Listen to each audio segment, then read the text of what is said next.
Hi everyone, 6 o'clock here on this Monday. Holiday weekend is over. It's time to get back to work, everyone. Jason and Jen here with you. Everyone kind of brushing off the cobwebs, like, all right, Yeah. Monday morning after the holiday. Trying to sleep off the turkey and all the food. We're happy you're back. Yeah, good to be back. Was in South Florida for the last few days. It was 80 and sunny down there. I'm not going to complain though, Ben. It's good to be back home. Never.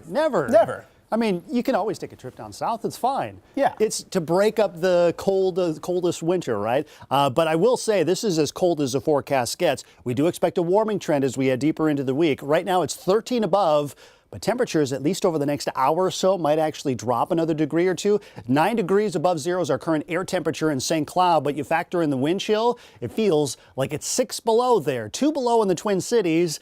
It is chilly. You do want to dress your kids accordingly because a lot of them, of course, heading back to school this morning. Temperatures in the low teens, the wind chill value hovering near zero with that northwest wind between 10 and 15 miles per hour. So we're talking single digit wind chill values all day today. A dry forecast with a good amount of sunshine this week, and we should warm things back up near 40 by the time we head into next Wednesday and Thursday. Jen, did you have to drive in that little snowfall we saw over the weekend?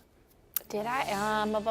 Can't remember, which means it wasn't notable, right? You're right. There you go. No crash for me. Yay! Hey, no crashes for anyone here across the metro this morning. Here's a look at the West Metro, 394, where it meets 494. Traffic's starting to pick up just a tad here on this Monday morning, but again, nothing throwing you for a loop out there. Here's Highway 100 between Golden Valley and Robbinsdale.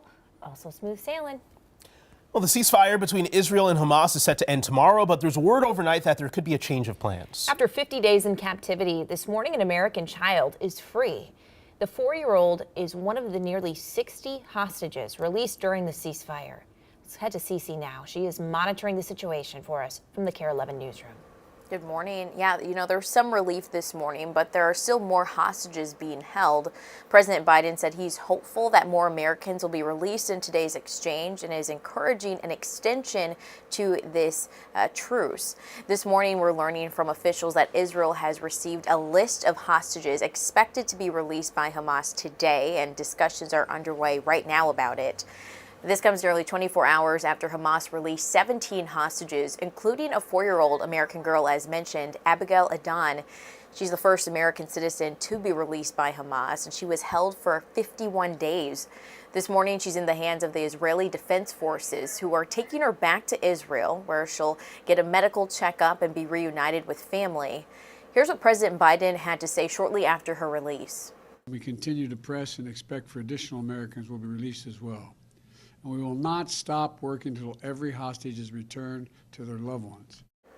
Now, today is the 4th and potentially final day of this truce. As I mentioned, though, many are pushing for an extension. As of Sunday, both Israel and Hamas had discussed the possibility of extending the truce, but no deal has been announced yet. All right, thank you, Cece. Breaking news in the last 5 hours. A suspect's in custody in connection to a shooting that injured 3 Palestinian college students. The shooting happened Saturday in Vermont. Police say the 3 men were visiting one of the victims' relatives for Thanksgiving when the suspect confronted them and allegedly fired 4 rounds.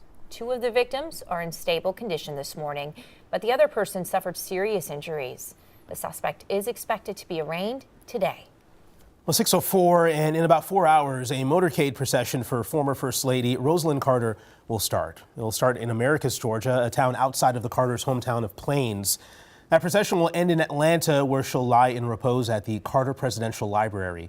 Several other private and public events are scheduled for early this week before she's laid to rest at the Carter's home in Plains on Wednesday. In a few hours, we're expecting to learn new details about the case of a missing Goodhue County man found dead over the weekend. The sheriff's office says after more than a week of searching, 57-year-old Brad Nagel was found on his own property in Red Wing yesterday.